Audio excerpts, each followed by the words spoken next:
Adding another DLC game to my list of games I've played this year, I downloaded Final Fantasy VII Remake Intergrade episode INTERmission. The download itself was about half the battle because I played the PS4 version of Final Fantasy VII Remake. So, in order to download the DLC, I had to download the entirety of Final Fantasy VII Intergrade with updates, then download the DLC itself. I remember the process taking up a majority of my day. The DLC takes place during the events of Final Fantasy VII Remake, following our girl from Wutai, Yuffie Kisaragi, and eventually her friend Sonon as they make their way to the Shinra building conducting an infiltration into the weapons development facility run by Scarlet. From what I remember as I'm writing this script, the story had its fair share of yelling, crying, battles, and unserious moments. But at times I just found myself mindlessly powering through the game's enemies without paying much attention to the actual story. I still really enjoyed the flashy, action-based combat and was surprised at how easy it was to return to after not having played 7 Remake in over a year.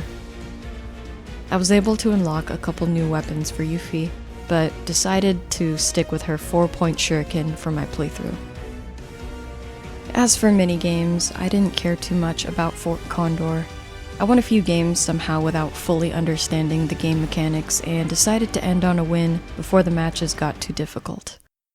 I loved the return of the box smashing minigame and couldn't really tell if it was easier with Yuffie or Cloud, but it was still fun nonetheless. You also get to fight a lot of cool mechs towards the end of the DLC, and I really appreciated their super Japanese style designs. The visuals were by far the game's defining trait for me.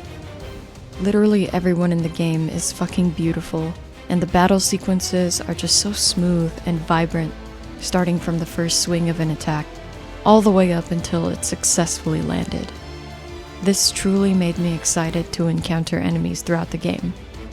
Some new tracks were added to this DLC courtesy of Nobuo Uematsu, among others, so they were all incredibly fitting, though I'm easily enthralled listening to any iteration of the Final Fantasy VII battle theme. I'm always so in awe at the world Square Enix brought to life in the remake games, but truthfully, I don't plan on playing Rebirth anytime soon because of how expansive it looks. For something as extensive as that game, I would want to give it my full and undivided attention, whenever that will be.